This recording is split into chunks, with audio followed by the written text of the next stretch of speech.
Okay, I think we're live. So I think what we'll do, we'll wait a minute, everybody, just for a few seconds for everybody's IT to settle down, and then we'll get started. So welcome if you've already joined us.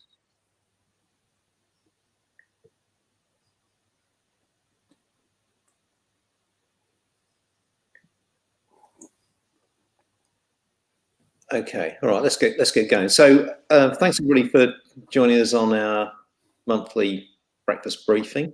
This is the first one we've done on wheat breeding and wheat phenotyping. So it's a wonderful opportunity to really have a thorough discussion on wheat and wheat genetics, wheat upgrading wheat.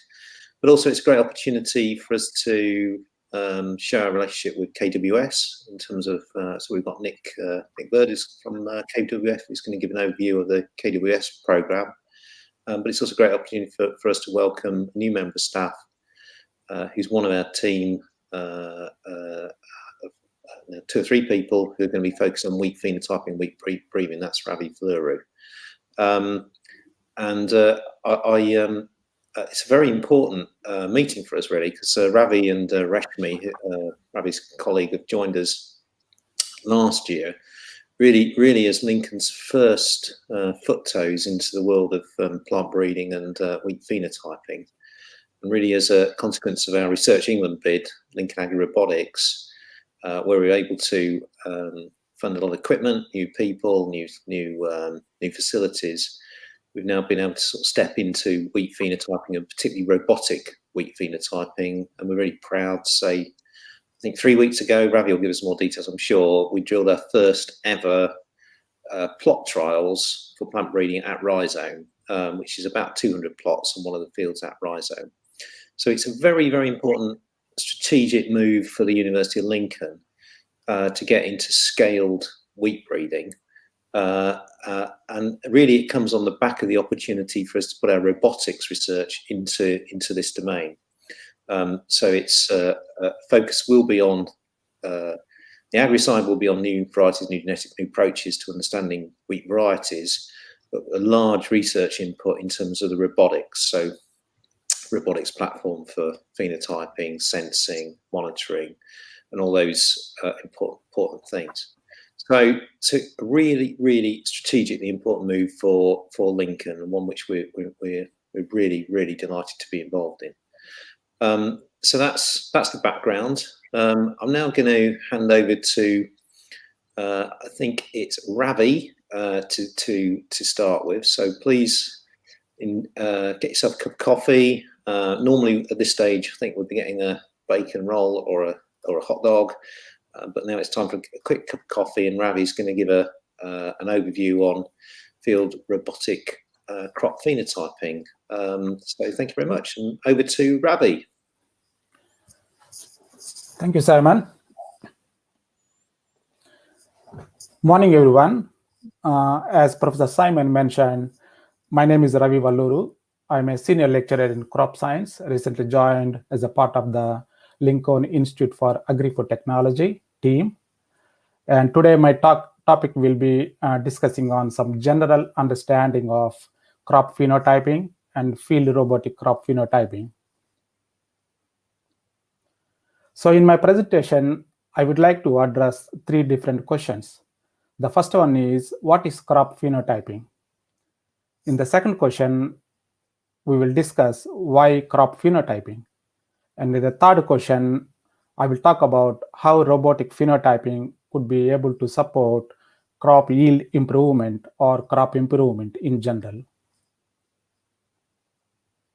So coming to the first question, what is crop phenotyping? Phenotyping is nothing but measuring the phenotype of an organism. So what is phenotype? Phenotype is a set of observable characters.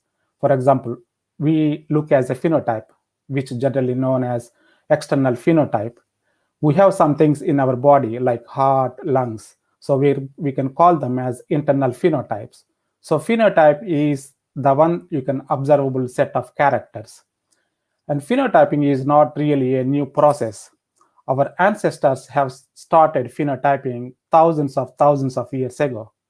So when our ancestors used to be hunting and gathering, they did not have any grocery stores at the time they invented. However, they were very clever enough to invent wheat farming through domestication. So they started wheat domestication thousands of years ago. According to a scientific evidence, wheat domestication and farming started approximately 10,000 years ago or 11,000 years ago. So what they have done at the time is crop phenotyping for few characters, and which we know generally as a wheat domestication. This is one of the most significant inventions in the human history, where that changed the lives of humans from hunting and gathering to wheat farming. So what they have phenotyped during the wheat domestication, they looked for non-shattering of seeds, the wheat plants in the field that has non-shattering of seeds, because when the wheat plant dries, the seeds used to fall on the ground and they have to collect from the ground. So they found a way looking for wheat plants where it doesn't have any shattering of seeds, but the staying seeds on the spike. And then they also look for seed size. Most of the wheat varieties, wild wheat varieties, they have grains very thin and slender. So what they have looked for wheat varieties in the field naturally growing with a larger seed size, so they can get more seeds for food purpose. So they also look for the larger spikes, because most of the wheat varieties, very old varieties, wild varieties, they have very thin and slender spikes or heads. So they also look for the larger spikes or heads so that they can get more seeds.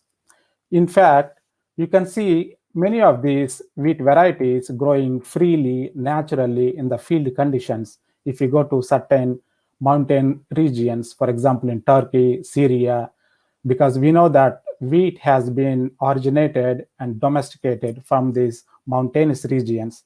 And we can see them clearly if you go to field. And many researchers, they go there to collect different seeds, wheat seeds coming from different varieties, so they can do different research to understand how this wheat has been farmed from the wild to the current varieties we have. So what they have done during this domestication for all these centuries until the 18th century is generally considered as an unconscious phenotyping, because literally there is no scientific knowledge exist at that time. They only use their intuition why they are selecting a larger seed or maybe non-shattering seed varieties, but they do not have any scientific knowledge at that time how they are doing. So it is generally known as a unconscious phenotyping. However, over the period of last centuries, we started more conscious and scientific phenotyping and breeding. Until 18th century, we started empirical phenotyping and breeding. For example, selecting a variety that has a looking a good or maybe better adapted to conditions or better adapted to disease resistance. So they take these two varieties and they hybridize it and they select something coming out of this hybridization. It has been very important in many parts of the world, particularly in Europe and the UK, where the simple selection has led to development of many improved cultivars. And in the 19th century and the 20th century, we got a scientific evidence and the technology arose, and which gave the capacity to play with many factors. We started playing artificial selection. We started playing with the genome so that we can get the character that we are important for adaptation or maybe yield improvement. And we started playing with the genotypes, the way that modifying the plant architecture. And with the current understanding where we are moving into in the future, we are trying to bring more artificial intelligence, machine learning, agriculture robotics, which we generally consider as we are entering into industry 4 in agriculture. So bringing more robotics. So what we have done all these days for the centuries of wheat phenotyping, wheat breeding, is nothing but understanding the crop or maybe plant in the natural conditions, which is field conditions, how the crop is growing, how it is affecting or how it is interacting with the environment, environment, so that you can manipulate those characters in order to bring the variety that you are looking for. So coming to the second question, if we are already doing crop phenotyping, and why we need crop phenotyping?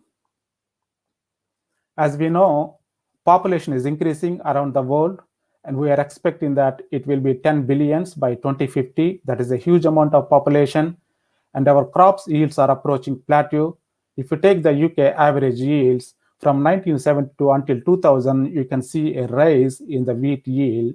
And while since 2000 to until now, we can see a plateau in the wheat yields. So that means our crop yields are approaching plateau, and we need to increase them. And also there is a large gap we are expecting in the future by 2050, how much we are producing, how much we are consuming. So the gap between consumption and production is going to be large, which means that we need to reduce that gap. And as usual, climate change has been affecting since decades, and we are expecting climate change affecting crop yields even more in the future climates.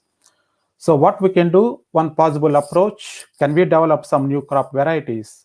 To some extent, we can say yes, we can develop some new crop varieties, but not necessarily meeting 100% of every challenge, but at least to some extent meeting or maybe reducing the effect of climate change, or maybe trying to improve the yields. One major issue at the moment for the research is that when we started crop domestication 10,000 years ago, there used to be huge amount of genetic diversity. However, through the centuries, through the breeding, what we are selecting for is higher yield or maybe disease resistance, just 1, 2, or 3 traits, which brought the genetic diversity to narrow, and the current cultivars do not have that much genetic diversity in order to generate new crop varieties that can sustain climate change or maybe disease resistance or maybe adaptation to abiotic stresses. So what we are doing now, going back and again looking at the genetic diversity that we had in the years ago and trying to bring that diversity into the new crop varieties to develop new crop varieties. So we are successful bringing many of this genetic diversity for identifying the diversity that we need for developing a particular variety or maybe particular character or particular phenotype. But the question will be also, if we are developing so many varieties, how we are going to understand which variety is better? Because if you take a medium size even breeding company or maybe breeding program in the universities, they produce at least few thousands of new lines every year.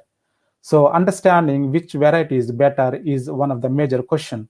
And scientists have been struggling, breeders have been worrying how to evaluate. If you have 1 or 2, you can evaluate under controlled conditions.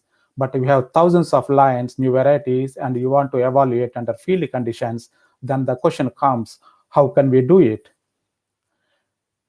And why we want to do under field conditions? Because we know that phenotype is the interaction between genetics and environment. Environment influences the genetics, and which will show an effect on the phenotype. So phenotype represent an interaction between genes and the environment. At the same time, management also affects the phenotype. For example, the management systems that you are practicing in the field conditions have an effect on the phenotype. If you ask someone how much seed rate you are following, for example, you say 300 seeds per meter square. To come to that conclusion, there is a lot of research has been done previously to test whether 100 seeds are giving more yield, 300 seeds are giving more yield, or 500 seeds are giving more yield. Instead of 300, if you put a 500 seeds, then it will definitely affect the phenotype and its environment and its gene, how it is affecting the interaction between genes and environment. So what we generally consider as phenotype is the interaction between genotype, environment, and the management. Here, the environment is again a special consideration because environment changes on a daily basis. Even within a day, in the morning to evening, you see a difference in the environment. And if you go to South UK to North UK, again, there is a different environment. Is there a variety that can fit with all the environments? To some extent, you can say there may be very few, but environment-specific varieties have more adaptation to the environment so that they can give more yield. So in that sense, understanding the phenotype, how it is interacting with the environment and the management and the location basis is much more important. And understanding that under field conditions is much more important, because that is the way we generally consider as a commercial environment. So comes to the last question, how robotic phenotyping could be useful for crop improvement. There are a lot of agriculture robotic management. It can be used in a different crop production areas, and it is expecting that agriculture robot market can reach like 12 billions by 2025. Here the robot doesn't mean that a machine which will appear like a human with 2 legs and 2 hands. It can be any machine that can do a particular activity, and not automatically or maybe semi-automatically, and more rapidly and precisely. You have been using the tractors since decades. When the original started, how it was simple, and what are the stage that we are with the tractors, which is doing almost pretty much unimaginable way. And we can use this agriculture robotics, different robotics at the different parts, different aspects of the crop production. Here I'm mentioning 3 different areas. We can use them for the monitoring soil condition, crop and plant health, and we can also use for the yield predictions. We can use them from crop harvesting and transportation. We can use them for data storage and predictive analysis. So there are few types of agriculture robotics generally used for the agriculture. They can be aerial based systems like drones, a small kind of flights, which will be 1 meter by 1 meter, smaller sizes, or depending on necessary, you can use even the bigger sizes. And there are also ground based systems. There are more coming up with tractors with carrying different sensors, so that you can use them in the field conditions. Or maybe there may be more developed robotics. We can use them under ground-based systems. And there are some robotics generally used for the control conditions, or maybe at the research level as well. So we use either drones or ground-based systems, robotic systems, to phenotype either shoot, which is above ground, that is a shoot which generally interacts with the environment, or maybe root phenotyping, which generally stays below the soil, where the roots are one of the important for absorbing soil, absorbing water and moisture, for example. So coming to the drones are the most commonly used and by many farmers, farming community, as well as the researchers as well, to understand the crops and different natural vegetation as well. And what this do is that drones generally they scan your farm or maybe fields. If you have only few hundred or maybe few thousand, it can finish even in a day. And at the end of the scanning, what it can do, providing the information. So that information will be very useful to map your field or maybe your farm. You can see which part of the field is looking what is the condition of your farm in a particular location, and which part of the farm or maybe field is healthy or unhealthy. Is there something you need to think about it? So that will help you to generate more health reports in a detailed report, so that you can check them, and it can pass on to your any equipment like computer, laptop, so that you can check very clearly. And if you take any decision to do any spraying or maybe management activity in the farm, particularly focusing on the region that you are interested, they can also help for spraying any fertilizers, for example, nitrogen fertilizers, foliar applications in the region that you tell them. So drones are very, very useful for doing many of the things, and it has been very well widely used by the scientific community as well as farming community. One major issue could be, if you want to use a drone, perhaps you may need the licensing to fly the drone. The other problem is that, another issue is that drones generally take the images or maybe scan the crop from the above ground, which means that there is some space between the crop and the drone. So the data may not be so precise in order to come into decisions or making the maps. So taking into that consideration, what people have been doing on many startup companies and big companies have been focusing on developing ground-based robotic systems, so that they can take into the field and they can monitor the crop, or maybe they can phenotype the crop. There are many companies that have produced different ground-based robotic systems. Here I'm showing only a couple of them, but I'm sure you will come across many robotics like this from different companies, or maybe publishing in different magazines. For example, this one is called as a Tom, which is developed by a small robot company from the UK, and it is used for crop monitoring and mapping robot. It can cover 20 hectares per day. It can go to the field. It can scan the canopy. It can scan the crop, all the field, and it can cover up to 20 hectares, and it can produce a large amount of data, like 6 terabytes. And currently it is also used for the commercial service, and it has been signed for 250 hectares of wheat. Farmers have been using this one to scan their farms and field and to understand how the crop is growing. The another robot is known as the RIPA, which is also intelligence perception and precision application. This is a much more sophisticated robotic platform which can operate autonomously 24 hours, 7 days a week, and it can do autonomously removing weeds. It can understand the crop health and soil status. It can also do precision spraying and crop growth and estimating yield.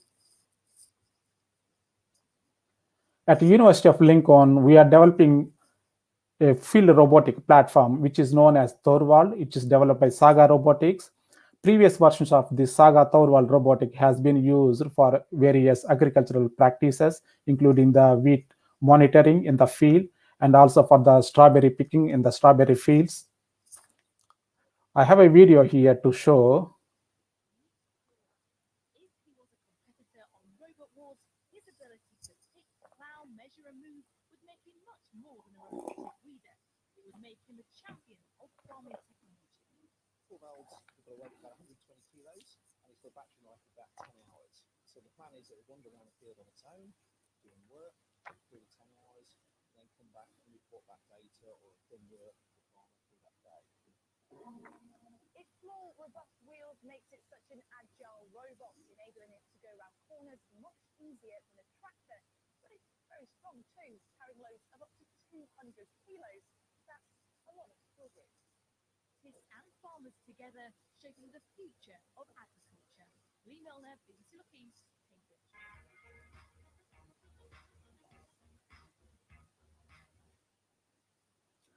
So we are using this Thorvald robot to develop into a full-fledged robotic platform with multiple sensors, and we're expecting that it will be ready early next year so that we can take into the field to monitor the wheat crop, or we can phenotype the wheat crop using this platform. So this is another robot that developed by a startup company. This was published 3-4 days ago in Farming UK. I think many of you know Farming UK magazine. And it's a very startup company known as RTU. And they developed a very simple and robotic platform for crop monitoring, for wheat monitoring with different sensors. They claimed that it can be just 7,000 pounds, which means that many of the robots are not necessarily costly enough. And most of the startup companies and small companies, they're coming up with more cheaper options, developing robotic platforms. The idea for all these companies is that they want to bring these robotic platforms into the field so that they can monitor the crop on a daily basis, which will be useful for the farming community. So using all these robotics, either drones or ground-based robotic systems, what they are doing is making use of sensors, technologies that we have currently. There are 4 different major technologies that we generally useful in the monitoring the crops, and they are known as a non-invasive, which means that you don't have to destroy your crop for getting any data from the crop. So you can use them and you can still get the data about the crop status. So one of them is thermal camera or maybe thermal imaging, which means that will give you information on temperature differences between the soil and the crop, or maybe between the crop lines. Even if you have the row crops next to each other row crops, you can still see how these 2 crops are managing the temperature. That will tell you indirectly what is the water status of the soil, what is the water status of the crop. The other sensor generally used is multispectral imaging. Generally, they work based on the principle that how much light is absorbed by the crop and how much light is reflected by the crop. So that you can capture using the multispectral imaging. That will tell you what is the crop health conditions, how stage it is, if there is any stress conditions crop is feeling. Similarly, hyperspectral imaging, that is a little bit better than multispectral in the sense that it can identify the chemical composition, which you don't see on the canopy. For example, inside the plant, it can able to detect some of the changes in the pigments, for example, like chlorophyll pigment, carotene pigments, and that will tell you if the crop is in a stress condition or not stress conditions. The fourth one is LiDAR, which is a 3D points. It provides you 3D points of objects, and it will allow you to see even at the ground level. And since it is a 3D based objects, there is much more information it is providing that will be very useful to understand the crop growth and crop monitoring. Currently, it is not very well used by the farming community, and it's still at the research and developmental agriculture level. But I think in the future, we can expect LiDAR will be also used by the farming community. So if you are using the drones or maybe ground-based robotic systems, or using the 4 different sensors or maybe even more sensors, that means on a daily basis, you are getting huge amount of data. How it will be useful for the farmers or maybe farming community? If you imagine if you have a drone which is monitoring or maybe scanning your canopy crop everyday basis, and you are understanding what is the status of your crop on a daily basis, if you see there is some problem in one part of the field, you have a chance to rectify that. So if you are understanding on a daily basis, on a weekly basis, you know that how your crop is growing, and the crop is growing under stress conditions or crop is growing under healthy conditions. So that will help you to make a strategic decisions to get higher yields, and to also to conserve the resources, fertilizers, sprayers. If there is no problem in the field, there is no necessity that you need to give the nitrogen or maybe spraying. You can save that resources, and you can save some monetary things, but still at the same time maximizing your yields at the end of the crop season. From the academic research, how we are going to use such a huge amount of data on a daily basis, getting a huge amount of data on the crops.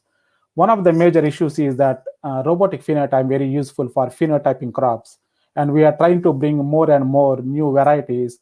And one of the things we look at is genetic resources. Genetic resources, there are thousands of genetic resources sitting in the gene banks around the world. For example, 3-4 years ago in CEMET in Mexico, they phenotyped almost 70,000 wheat varieties taken from the gene bank. So if you want to screen or maybe if you want to phenotype these 70,000 wheat exosomes, for which character it is better, for which character it's not better, then you need something like robotic phenotyping. You grow them 70,000 wheat exosomes in the field, which is a huge amount of area, and then use the drones, for example, you scan that. That will take maybe a half day. So that means in a day, you can able to scan them 2 times so that you know how these genotypes or new crops are growing under field conditions. That will help us to understand some genetic analysis or maybe some research questions asking which character is important, how these characters are working, how these characters are responding to the environment, and that will help to design a new crosses. I will let my colleague, Dr. Nick, speak about pre-breeding and breeding more aspects.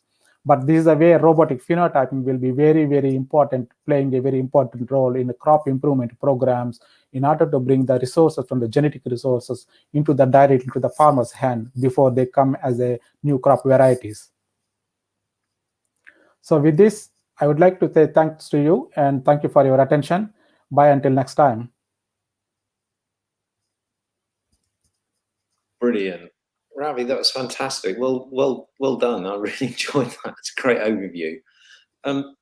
Perhaps I could ask the first question. If anybody would like to ask questions to Ravi, please post them into the chat box, and I'll try and deal with them as they come in. But if I could get started, could you give an overview what you're doing at Rhizome? And that experiment, because I think it's a foundational experiment. It'd just be useful for you just to give a flavour to everybody, the sort of thing that's actually going on that you're doing with Reshmi and the team on that experiment. Yeah, thank you, Simon. So as Simon mentioned, 20 days ago, we started the first field experiment at Rhizome as a part of our new department and a part of our research for phenotyping, robotic phenotyping. So taking 200 synthetic derived material from the NIAB, which they developed, and they are in the F6 or F7 stage, which means that they are almost ready to go to any developing material stage.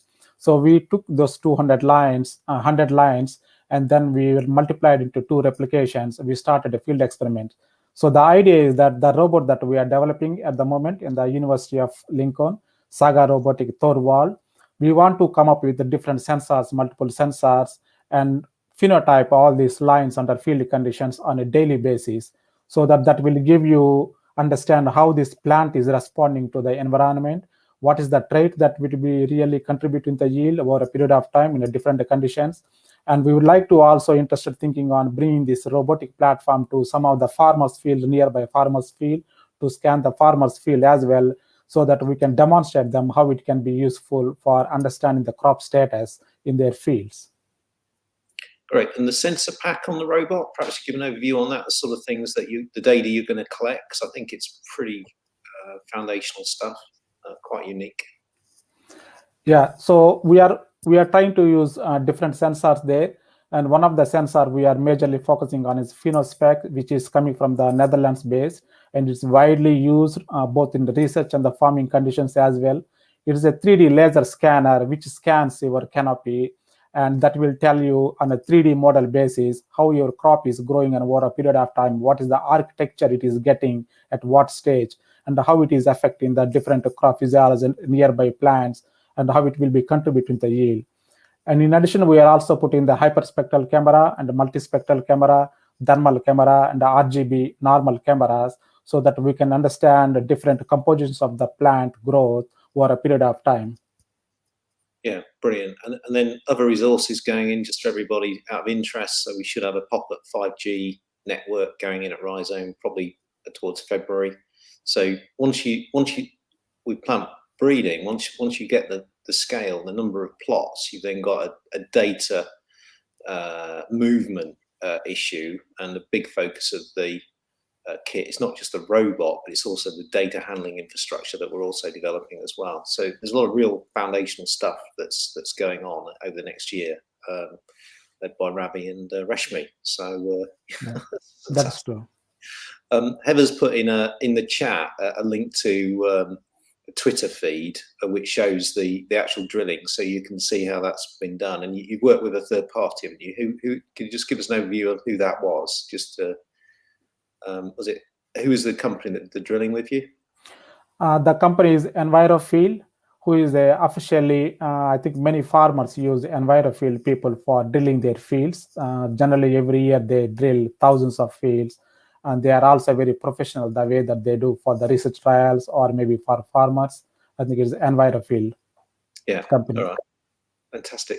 Well, hopefully, sort of some way, if once we get through this coronavirus stuff, we'll have some breakfast where we'll do some field walks and show everybody not only the plots and the new lines, but also the robots and what we're doing. So it'd be great. Yeah. Some spring, whenever this lockdown stuff is over, we'll get out and we'll have a proper walk and let you and Reshmi introduce everybody to what we're doing in detail. So yeah. One of the ideas is that if everything works well by mid next year, perhaps we will be arranging a field day where we will invite the many farmers and maybe some professionals and academic people. So one day we will have a demonstration how the robot is working, collecting the data. I think that will be a very good opportunity to bring many farmers, nearby farmers, also to show what we are doing.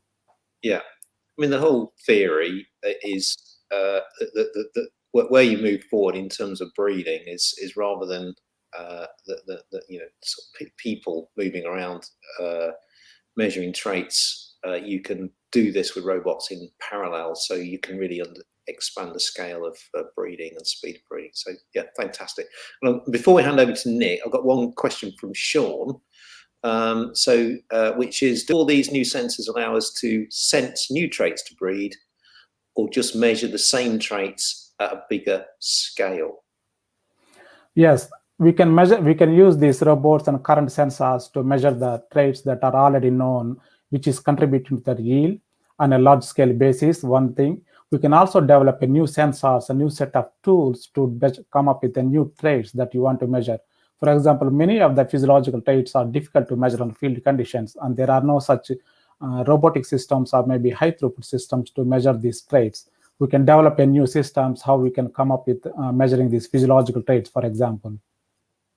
Brilliant. All right. Thanks, Ravi. That was really superb. Thank you. And I think it's a brilliant lead on to Nick, if that's all right. So I want to welcome Nick from KWS, who's going to give us an overview of what's going on at KWS. So it's absolutely fantastic actually to be linking in and collaborating with KWS, and we look forward to what you've got to say. So over to Nick. Thank you very much. Hi everyone, thanks very much for the opportunity to talk to you today. So I'm Nick Bird, a wheat research breeder. I've been with KWS for 6 years now, after 15 years at the John Innes Centre. And I'm going to give you a little bit of insight into my day-to-day work, which is in the pre-breeding department, and how we deal with specific trait integration and more generally unknown traits that could be advantageous to the farmers themselves. So one of the things that we are always questioned about in the pre-breeding world is, why do we actually need pre-breeding in a commercial sector? And this is driven partly because there's a lot of pre-breeding that goes on in the academic sector. And obviously we are a commercial company and we are all about making money. Unfortunately, we have to. No one gives us handouts of money, or if they do, it's very rare. So the three questions that, or statements or misconceptions that are always labeled and thrust to us is that no one ever makes any money from pre-breeding. Pre-breeders don't understand commercial breeding, and pre-breeding never delivers anything useful. So hopefully during this talk, I'll be able to come back to these statements at the end and show that actually that's not necessarily the case. And hopefully in my next slides, you'll see that actually for KWS, pre-breeding has had a massive role in the development of the company in the UK. So obviously this is Roland Biffin holding what we assume is a mocked up wheat plant. I've never seen anything looking quite so large and near like this. It must have been standing on a tree trunk if it was, but you never know. Wheat in the future may look like that somehow. So some of the major genes that have already been brought to the wheat crop through pre-breeding or research breeding are the dwarfing genes, RHT1 and RHT2, the Rye translocations. There are introgressions from related species, and also the CMS hybrid system, which many companies are looking at now to bring hybrids to wheat hybrids to the market. So let's talk about one of our biggest varieties for KWS initially, and now actually on the UK recommended list. So in 2003, Robicus was brought to the world, let's say, by KWS.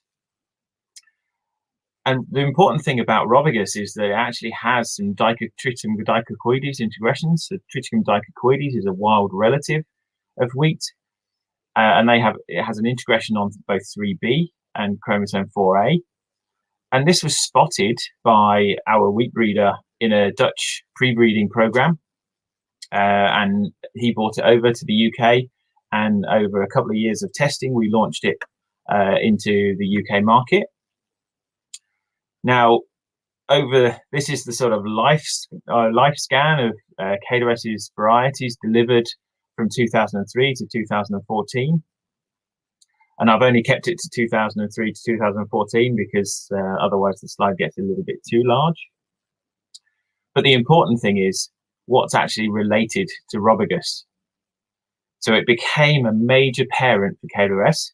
It's also become a major parent for pretty much every single feed wheat that's on the market now in the UK. And here are our market shares. Here are KWS's market shares when Robicus came on the market. So before 2003, we had less than 5%. With the introduction of Robicus and Cordial, we shot up within a year to 20%. 2007, we sat at 35%. 2012, 2013, we were at 45%. And since then, we've maintained somewhere between 35 and 45% market share. Now, that's not all based on Robicus now, but obviously the introduction of Robicus, a pre-breeding line, brought about a huge amount of income generation which then allowed us to make even more lines and service the market requirements even better. So that's point one of what pre-breeding can give to a program. Now, the other point that we raised is that the pre-breeders just don't understand commercial breeders. Well, we sit in a commercial company, so we kind of have to. And the scheme of breeding is basically crossing the best with the best and hoping for the best. And then that over years of selection and intelligent phenotyping, as Ravi pointed out earlier, actually brings, hopefully, new improved varieties. But what do we do in pre-breeding? So pre-breeding is crossing the best with the worst, or what looks to be the worst in our environment, unadapted material, land races, etc., and really hoping for the best. And in a way, we have to be even more intelligent about what we take forwards, because we have so much rubbish that we've brought in with these unadapted parents. And our target is not to make lines to actually sell on the market ourselves, because we don't want to compete with our breeder. We want to make new parents for his crossing program that then he can feed back into his breeding loop, and then they can go through the cycle themselves. So for a breeder on the blue side, he needs to make lines that are attractive for the grower. So the farmers, the agronomists, etc., the seed merchants.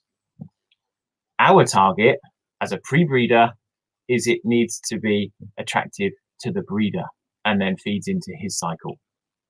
So how do we get there? Well, currently a breeder works in a fairly small panel of genetic diversity. And this is a schematic of where the genetics for the breeding companies actually come from. And there's a huge amount of varietal exchange, which is absolutely fine. We all have plant breeders' rights on our lines, but that also means that our competitors can cross with our lines. So as you can see, there is an arrow from KWS and Syngenta and Elsons, etc., running to every other company that's in the UK market. And that crossing exchange happens all the time.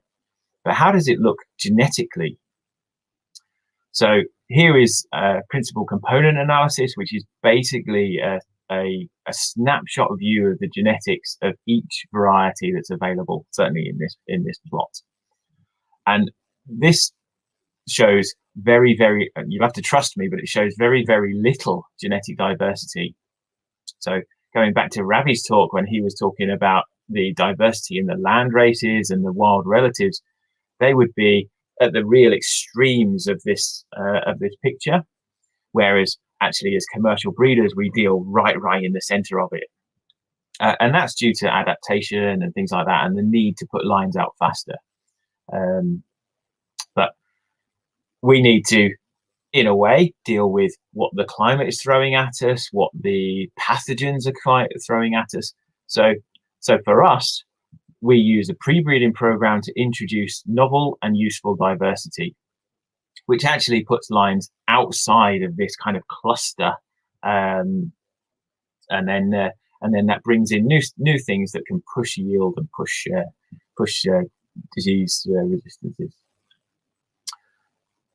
So as part of the setup of our program, our pre-breeding program, we were asked, or we volunteered to be part of a huge FP Framework 7 European project called WIALBI, which actually looked at wheat and barley, which the pre-breeding at the time was based for wheat and barley, both in the UK station. Barley's now moved to its pre-breeding to Germany, but that's a logistic thing. And KWS were involved in the genome-assisted pre-breeding and breeding methodology package, which is work package 6. And that kind of dealt with how to set up a pre-breeding program and the outputs in the end of it. And it kind of looked at these things that Ravi has spoken about, like how to identify diversity, which ones to actually choose, how do you go about crossing with them, your level of selection, yield testing, data analysis, and what you actually hand over to the breeder. So, as Ravi said, gene banks are full of genetic diversity. I think a couple of years ago, my boss Jakob did a count of all of those accessions that are listed in every gene bank as wheat, and there were 750,000 accessions that are labeled as wheat.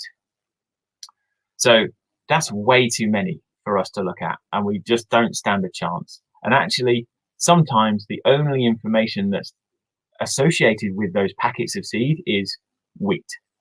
So there's nothing on grain color, there's nothing on architecture, nothing on spring, winter type, etc. So for us trying to find the one or the 20 or 30 that we can screen and use every year, it's just absolute guesswork.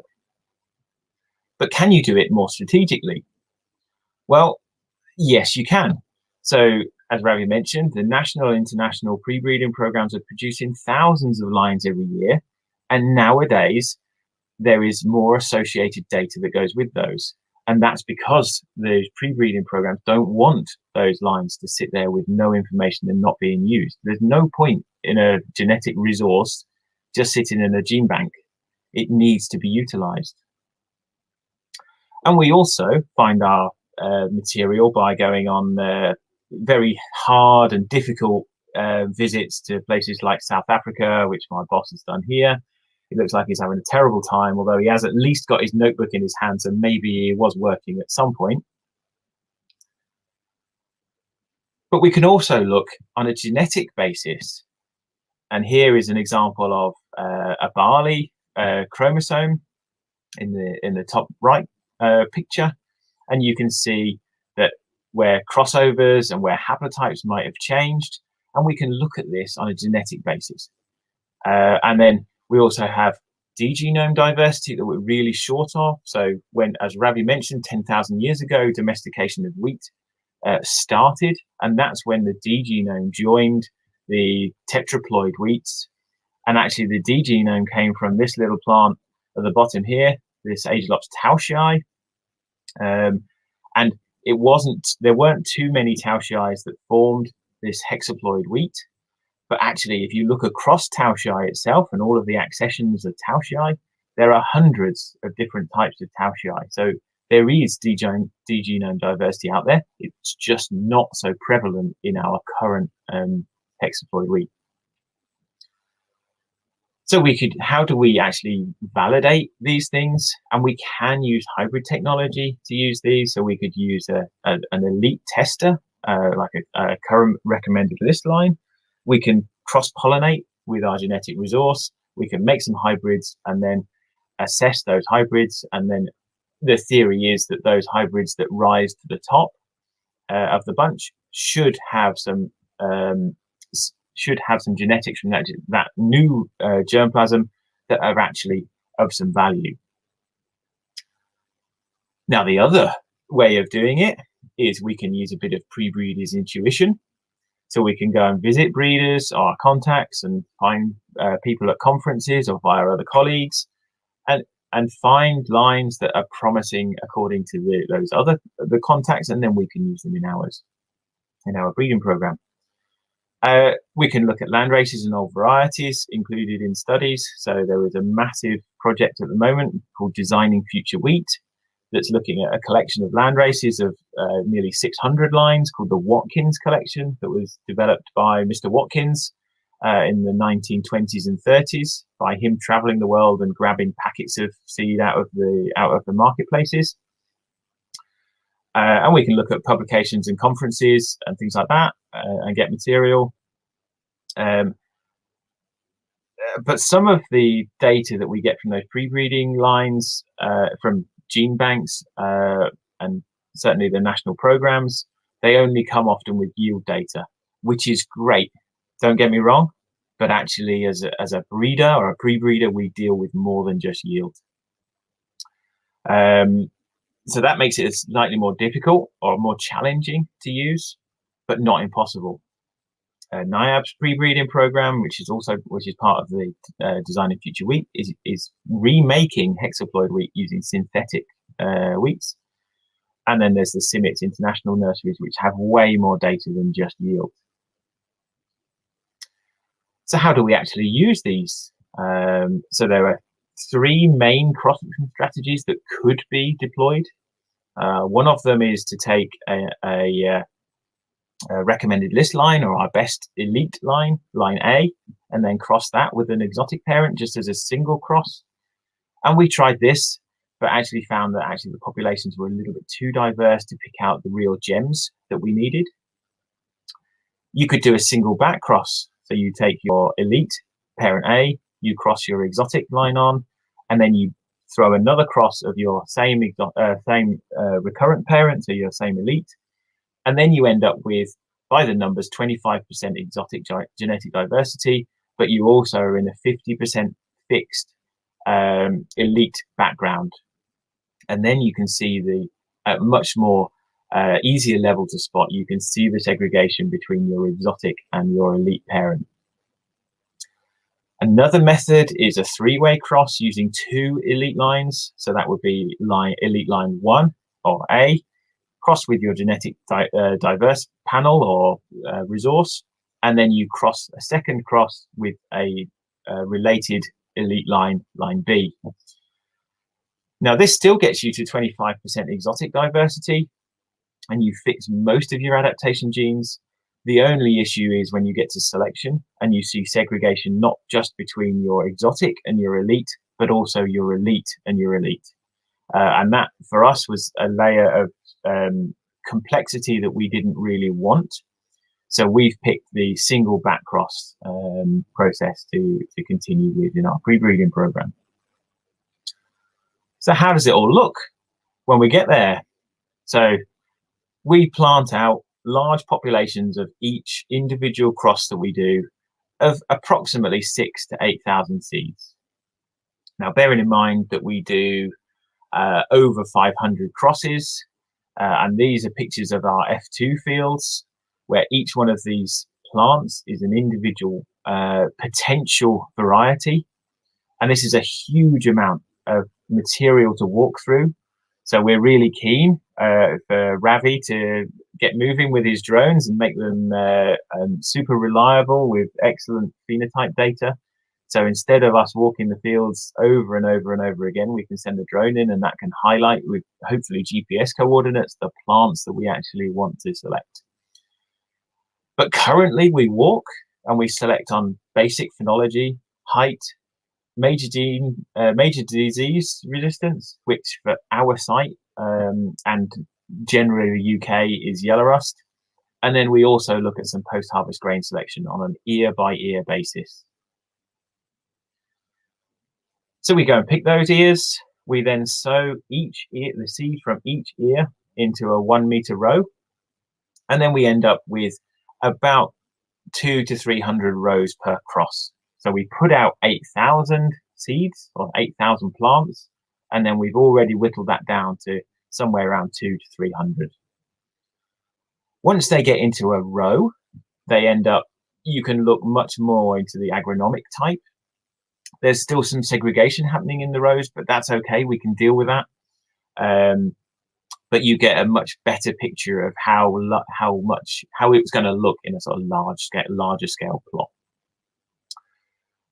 So from these rows, we end up with a 5 to 10% selection intensity. So you go from 200 down to 20, let's say. And then we cut all of those plants from those selected rows, which gives us about 150 grams of seed. Once we've got 150 grams of seed, we can plant them in yield plots. And they go into a 1 yield plot, 1 replication, and the decision is based all around that 1 plot. So if that 1 plot fails, so does that variety or that line for us. And as you can see here, a number of our yield plots, and we have about 1,000 yield plots in our pre-breeding program every year. It does vary slightly, but we aim to be about 1,000 at the F4 stage. So where does the genomics come in of this pipeline that we were actually looking at?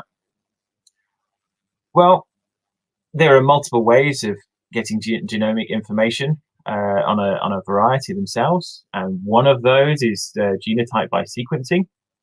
But at the time, that wasn't available to us. But what we wanted to do is assess the level of exotic diversity in each line. We wanted to identify interesting sister lines by using different introgression haplotypes, and I'll come back to this in a minute. And then, if we can, assign a value to those exotic or genetic resource SNPs and haplotypes, or even getting back to just looking at the parent itself and determining whether we should use it in the pipeline at all. So once we've reached our F4 lines for this year, which is 2017, we had 382 lines as part of this pipeline looked at. And how did we do? Well, we have to compare everything to the recurrent parent, so elite parent A, and we found that we had an average yield of 93%, but that ranged between 70 and 109%. And looking at the level of exotic diversity, we had an average of 13%, and we ranged between 5 and 29. Now, originally I said it was going to be 25% exotic diversity, but because we've done some adaptation screening, we actually reduced that by almost half because of our adaptation to a UK environment. So our initial start point, we used material from South Africa, Southern Europe, some synthetic hexaploid wheat derivatives, some stuff from Israel, from CIMMYT and Australia. And that's the panel that we've used as part of this project.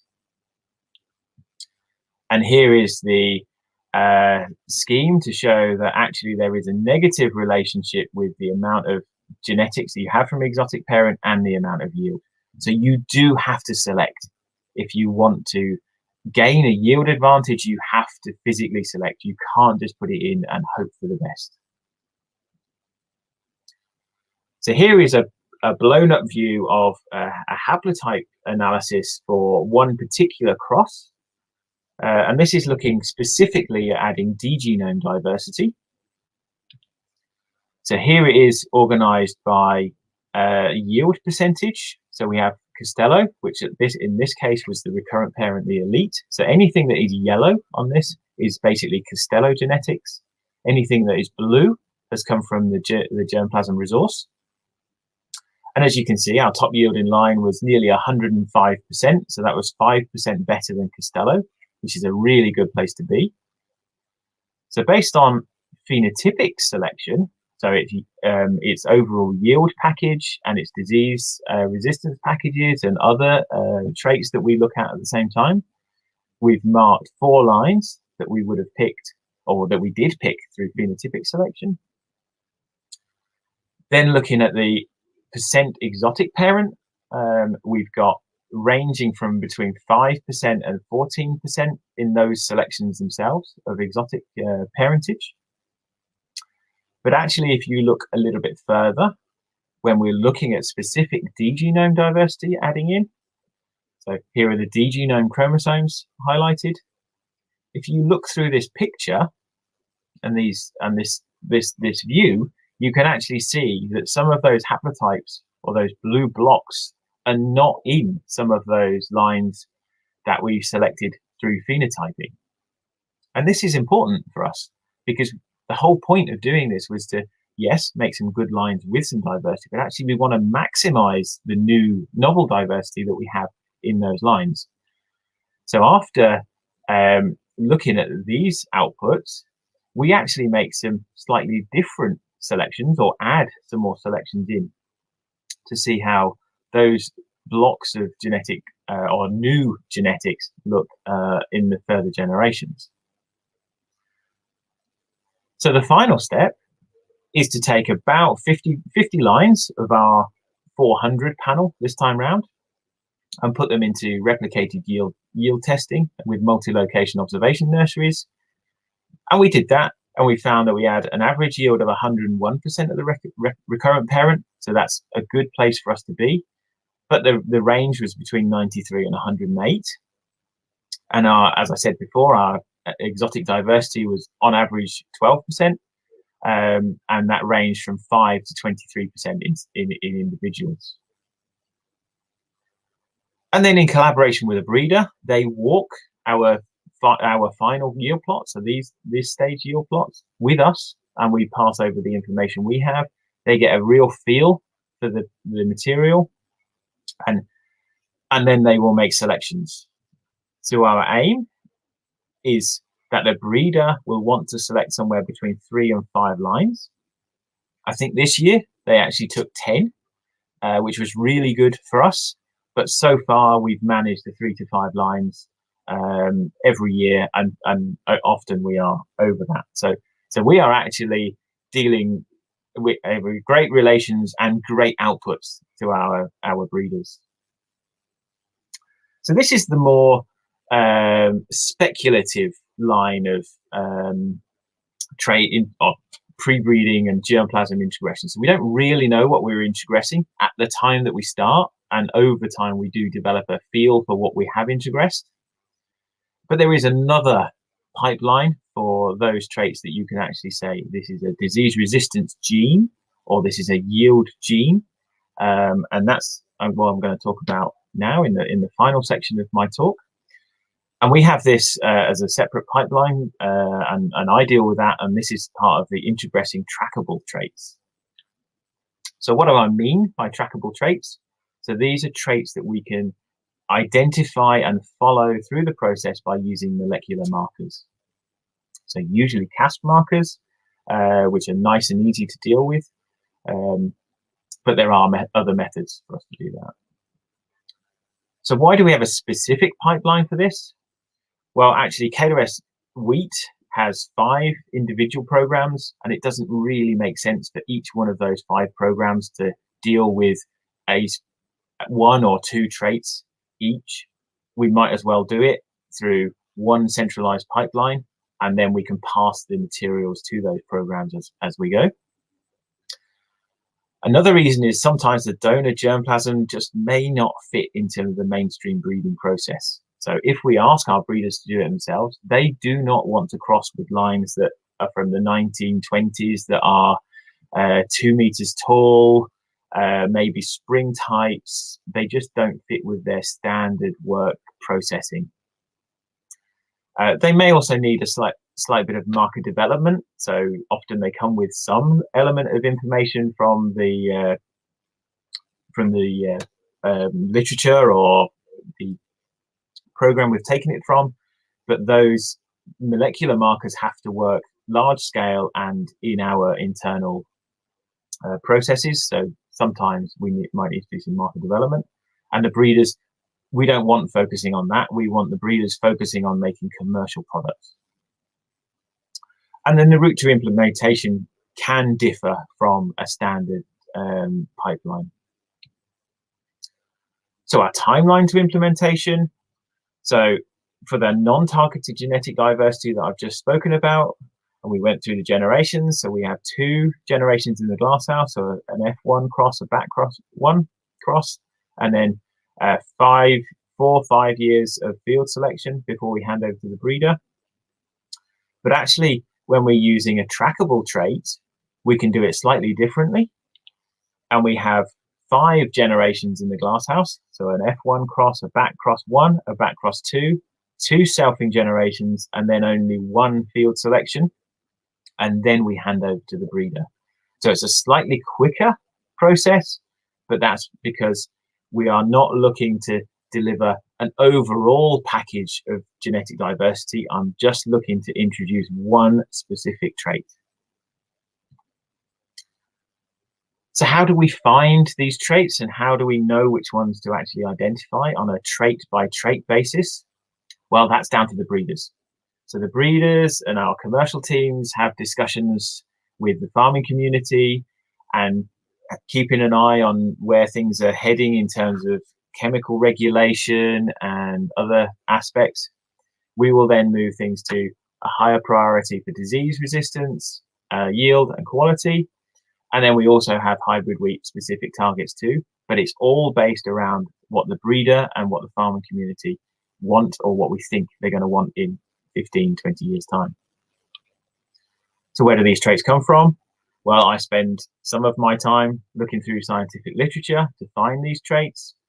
And we also deal a huge amount in research projects, and we put those outputs into our new elite germplasm, And also, as I mentioned, external discussions that we have just as part of our normal business life.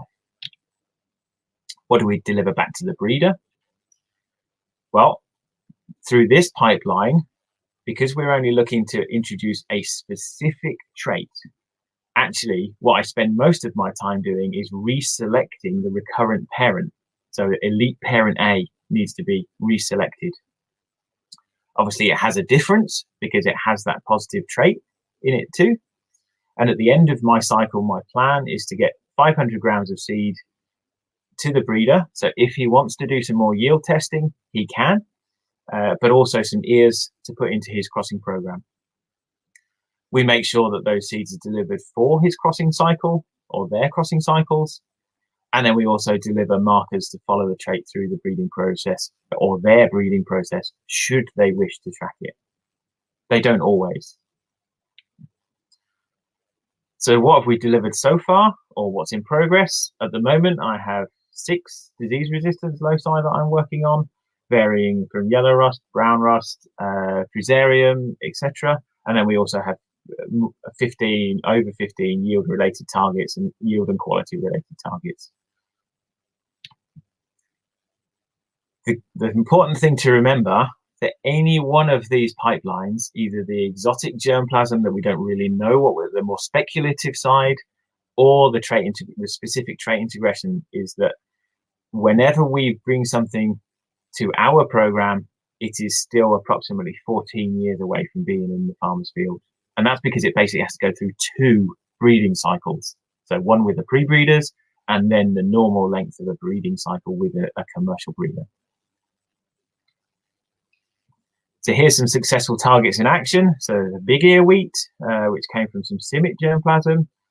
As you can see on the left, it's yes, it's got big ears, but actually it hasn't tillered very well.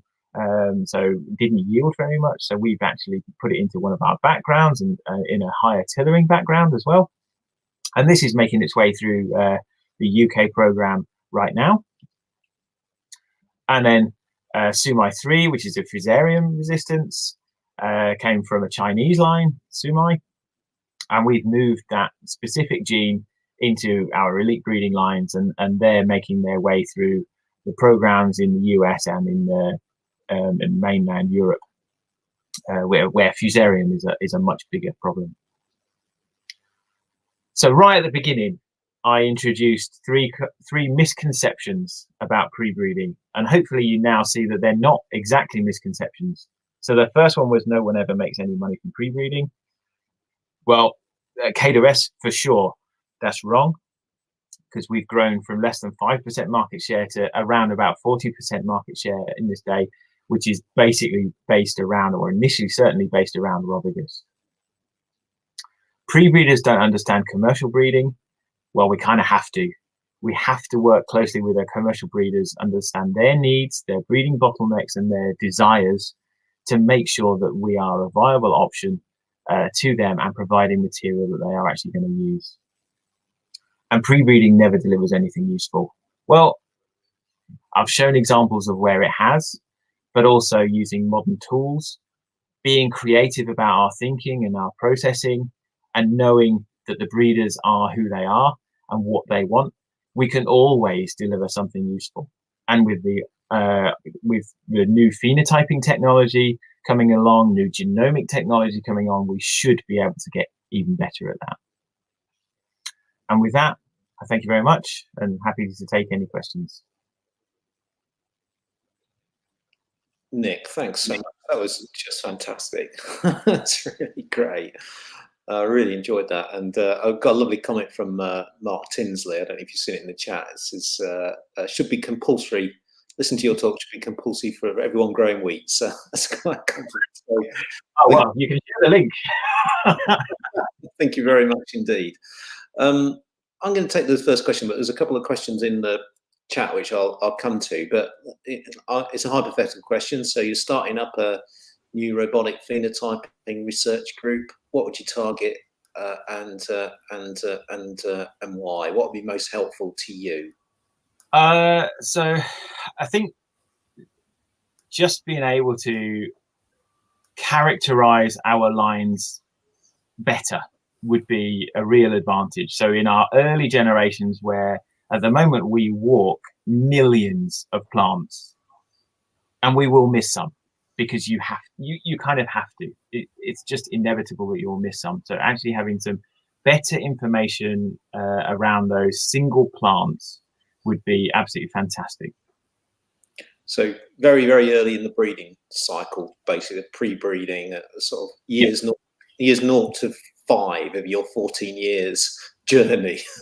that would be really useful for us. But then the breeders also follow a very similar scale, and they have their programs. Well, we're kind of 10% the size of our main breeding programs. So if you think that we grow millions, then they're growing tens of millions of plants, and there's no one has the resource to walk those tens of millions of plants. Yeah. And in addition to that, pre-breeding, which can take 14 years to come up with that variety that will enter into the main breeding cycle, that will take another minimum 6 to 7 years. So overall, it is taking from the pre-breeding to breeding almost like 15 to 20 years. That people started coming up with how we can speed up their selections, coming up with the genomic selection, for example. So that's where genomic selection came into very, very important role to understand whether this variety is important, necessary for us or not. As soon as the seedling emerges in the 2-leaf stage, 3-leaf stage, you take the leaf material and you get the genetic data and do the genomic selection. Okay, brilliant. All right, thank you. Right, I'm gonna take Mark's question. Probably hand it to Nick first, then Ravi. But so Mark's question is: can I help thinking that variable weather and soil types will require several years of testing to produce a reliable set of data? Resilience will be key, as well as yield and quality performance. Discuss. Nick. So our breeding cycle takes place over multiple fields and therefore multiple soil types inherently. So the F2 individual plants are generally grown on some of our worst soil types. So if they make it in an F2 land, they generally stand a pretty good chance of when they get to better land. Then they get to the F3 rows and the F4 yield plots, and that's 2 different seasons in 2 different locations. And then when they get to their larger scale yield trials, then they do get spread further across the country. So no plant is selected based on just one season that will make it into the farmer's field. Some of our stuff, so the trait integration, the specific trait integration, yes, that is done on 1 year, 1 field cycle, but that's not driven to actually end up in a commercial plot. That's driven to find something that's behaving like the elite parent as a individual trait donor source. Yeah. Do you quantitatively define resilience? I.e., a variety must be able to perform across this sort of level of very variable environments, or there must be a way you test it. Do you do? So once they get to the later stages of a standard breeding program, they will be across 10 different environments in our hands. And then when they get to national list testing, then that gets spread to, I think it's something like 25 different trials around the country.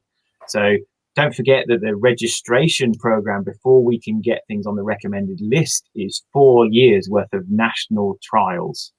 So that's 4 seasons they have to grow in and perform well in almost every single one of those environments. So we're always, in effect, breeding in a changing environment, and those with high yield stability and disease resistant stability, etc., will always rise to the top, and they're the ones that end up on the recommended list. Yeah. Okay. Ravi, do you want to comment? Yeah, I think the varieties that generally goes different process. I think Nick is much more in a position to commercial company to comment on that. From the academic side, how the breeding company, like a non-profit breeding company like CIMMET works, they have started with thousands of crosses, starting with the 10,000 at least lines. Then they took almost like 10 years to come down from 10,000 to almost 500 lines that they would like to take it further into crosses using as a parent material. But once you have that one, and then you make the crosses in 3 different locations within the CIMET regional stations, and then they will shortlist something like 50 to 60 lines, which will enter into international multi-trials. It is almost 150 to 180 different international trials in different countries. They grow as a replicated yield trials, testing them these all 60 lines on every year. So after taking that data from all these 180 locations, field locations from different countries, then they select one or two, and they find out which variety will be suitable for which climatic, because they have divided the entire world's climate into 7 mega environments, which means that these regions have more or less the same set of climatic settings and same set of management systems, so that they can release a single variety in these countries. In this country, one country, for example, the other country in India, other country in Pakistan, for example. So they will group them based on their evaluation according to the multi-location trials, and then they will try to give it to those ones to the national programs, like give it to a country, because they are not allowed to directly release in the country. But what they will give is that this material has a very good possibility to have higher yields in your climate. So they will give it to the national programs. The national programs take that material and they will try to cross with their material, national material. Then they will bring it to the farmers before. But however, before it goes to the farmers, then you need to have the national yield trials, which goes like 25 to 30 locations, and again testing there for 4 or 5 years before they get approved for release. So there's a global release, and then but if it's nationally significant for that local production area, they keep that material and they take that forward. So you're not ending up the average of the world. You're actually enabled to select traits which are useful in your local conditions. That's exactly because all the regions will not have the same requirement. There may be some regions with one trait requirement. There may be another regions with the trait requirement. Now, more and more now we are becoming into region-specific development of the varieties that is adapted to that particular region. Yeah. All right. Thanks, Ravi. Right. I'm gonna move on to Charles's question. It's good. It's a good one. I'll take Ravi first, then I'll take Nick. So Charles' question: I'm interested in the choice of both hyper and multi-spectral cameras. What is the additional information that you are searching for that multi doesn't provide? So yeah, I guess it's wavebands, is it? I think Charles is asking. So yeah, I think how this multispectral and hyperspectral works with the simple principle that what is the light absorbed by the plant, because we know that plants absorb light from the sunlight, and it is absorbing light only in the visible range, that is red, green, blue, some WIPGR colors. It absorbs more in the red and the blue light and little bit from the green light. So that means that more and more companies are developing a LED lights, for example, focusing on the red color or blue color so that it can improve the plants. So what these sensors do, they will scan the reflected light coming from the canopy. If you are getting more light from the red, for example, that means that plant is not in good shape. It's not in healthy conditions, because you are getting the red reflected more compared to other lights or maybe other plants. So they work with the simple principle that how much light is absorbed and how much light is reflected back. However, they will not tell you, because those reflectance is only coming from the simple leaf physiology level, but there is more physiology that is controlling that physiology inside that will not tell you. Something like genetics, they cannot tell you anything about the genetics, what genes or maybe what is the genetic architecture that is giving. That is going back to that one. And we don't have currently such a high throughput systems for getting. There is a minion company, for example, which means that you can go to the field, take the leaf, put it in that minion small device, and it will get you the sequence data immediately on the field itself spot. That is a minion has been developed, that one. There is alternative methods also developed similar to the minion technology for getting the genetic data. But these sensors can give you a certain amount of data on the things, but if you want to go more in depth of the crop physiology, then there are more things. For example, chlorophyll fluorescence, there is no much devices available. Whatever the available things are really, really costly, and we don't have any cheaper options. So there may be good opportunity to develop something, coming up the cheaper options for chlorophyll fluorescence. That will tell you what is the plant capacity in the environment that is growing on a daily basis, for example. Yeah, one of the things that worries me about the field is there's just too many sensors, and what we really need is real clarity on the engineering. What sensor do we need? And a real focus on few. The problem, there's just so much. So you can spend your whole life with this enormous churn of just looking at different sensors. We need real focus and decide which ones we're going to go for and which ones are the ones which are most useful to Nick. So that's a research challenge in its own right, I think. Nick, do you want to comment?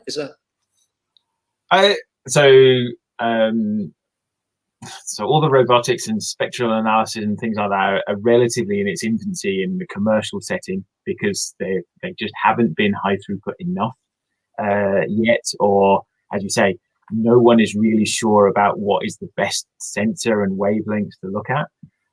Now, I'm a little bit wary of, at this present moment, picking that's the one that you need, because there are going to be lots of things that we just don't know what we need to look at as yet as technology moves on. And one of the things that is really quite interesting to bear in mind is that certain diseases like septoria has a huge latent phase. Yeah. And if we can start detecting septoria through a hyperspectral analysis rather than a multispec or something like that that's actually in its latent phase, then the farmers have got a decent opportunity to treat before it becomes really symptomatic. Because normally when you see it when you have a big outbreak of septoria, you've almost lost the battle before you even noticed you were in a battle. So that early detection, which may be able to happen with some of those imaging cameras, could be really, really valuable. But I don't know if there's a different wavelength or even something that can detect that as yet. But maybe Ravi will find it. Or Charles. Charles. So, brilliant. Well, look, I think that's we'll draw it to a close there, because 5 to 10, it gives everybody a chance for a quick cup of coffee before their next Teams or Zoom meeting, if whatever. But I just want to thank both of you for an absolutely fantastic breakfast meeting. It's a new dimension for Lincoln. It's our first step into breeding and robot phenotyping. We're very much looking forward to getting established in this space in the future and working with you, Nick. And I'm sure Ravi will be back in touch with you. And if anybody wants any more information, please get in touch with both of you individually. And thank you once again. So onwards to the next breakfast meeting. I think Heather will be sending out more information about that soon in the next few days, no doubt. But I just thank you all, everybody who's joined us today. Thank you so much, and that was a really fantastic overview of wheat breeding. So thank you. All right, we'll end there. So Heather, I think the words are cut. Enjoy the rest. Thank you very much. Thanks very much. Yeah. Thank you. Bye.